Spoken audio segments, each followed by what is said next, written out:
ये टूटी हुई कुर्सियां, ये फटा हुआ पंडाल और जमीन पर बिखरा पड़ा सामान, ये किसी आयोजन की असफलता नहीं, बल्कि आम लोगों के उबलते आक्रोश की तस्वीर है। मामला है बड़का गांव का, जहां ग्रामीण एशिया के सबसे अमीर उद्योगपति पर मनमानी और दबंगई का सीधा आरोप लगा रहे हैं। ग्रामीणों का कहना है कि प्रशासन कंपनी के इशारों पर काम कर रहा है और उनकी आवाज को दबाने की कोशिश की जा रही है। दरअसल बड़का गांव के लोग अडानी कंपनी को मिले कोल ब्लॉक खनन का विरोध कर रहे हैं। ये विरोध आज का नहीं है। गोंदलपुरा में भी बीते कई वर्षों से इसी तरह का जनविरोध लगातार सामने आता रहा है। ग्रामीणों का आरोप है कि कंपनी ने बाहर से भाड़े के लोगों को बुलाकर त्रिपक्षीय वार्ता को जन सुनवाई का रूप देने की कोशिश की। लेकिन हकीकत यह है कि इस बैठक में न किसानों की सुनी जा रही थी, न रैयतों की और न ही भूस्वामियों की। ग्रामीण साफ कहते हैं, बंदूक की नोक पर प्रशासन के डर के साए में सिर्फ कागजी खाना पूर्ति की जा रही है। यही वजह है कि ठंड के इस मौसम में भी हजारों की संख्या में पुरुष और महिलाएं हाथों में पारंपरिक हथियार घड़सा लेकर सड़कों पर उतर आए।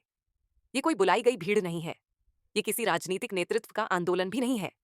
ये उस डर का विस्फोट है जो सालों से लोगों के सीने में दबा हुआ था।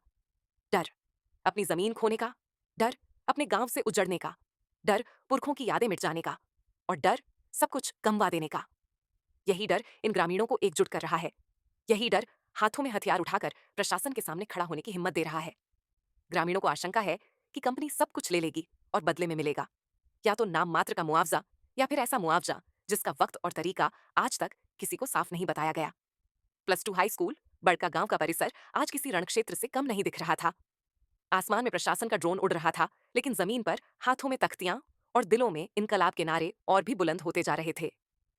स्थिति इतनी तनावपूर्ण हो गई कि प्रशासन को शुरू होने से पहले ही त्रिपक्षीय वार्ता टालनी पड़ी। लाखों रुपए खर्च कर बनाए गए पंडाल, साउंड सिस्टम और कुर्सियां ग्रामीणों के विरोध के आगे तिनकों की तरह बिखर गईं। आज तो प्रशासन ने वार्ता रद्द कर दी, लेकिन सबसे बड़ा सवाल अभी भी खड़ा है, आगे क्या? आखिर ऐसी कौन सी मांग है जिसे पूरा नहीं किया जा सकता? जिनके घर टूटेंगे, जिनके गांव उजड़ेंगे, वो आखिर चाहते क्या हैं? अगर डर है, तो उस डर का जिम्मेदार कौन है? ग्रामीण साफ कहते हैं, ये कोई जिद नहीं है, ये उनके हक और अस्तित्व की लड़ाई है। उनकी आवाज को दबाया जा रहा है, और अगर जरूरत पड़ी तो वे इसे अपने प्राणों की आहुति देकर भी जिंदा रखेंगे।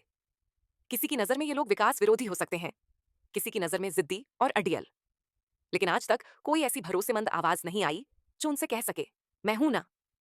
क्या ये झारखंड के लोगों की पीड़ा नहीं है, जो बार बार विस्थापन का दंश झेलते आए हैं? क्या इन जख्मों पर कभी ईमानदारी से मरहम लगाने की कोशिश हुई है? आपकी राय क्या है? ग्रामीणों की मांग सही है या कंपनी की जरूरत ज्यादा अहम? कमेंट बॉक्स में अपनी राय जरूर साझा कीजिए। ये थी घंटा न्यूज की जमीनी रिपोर्ट।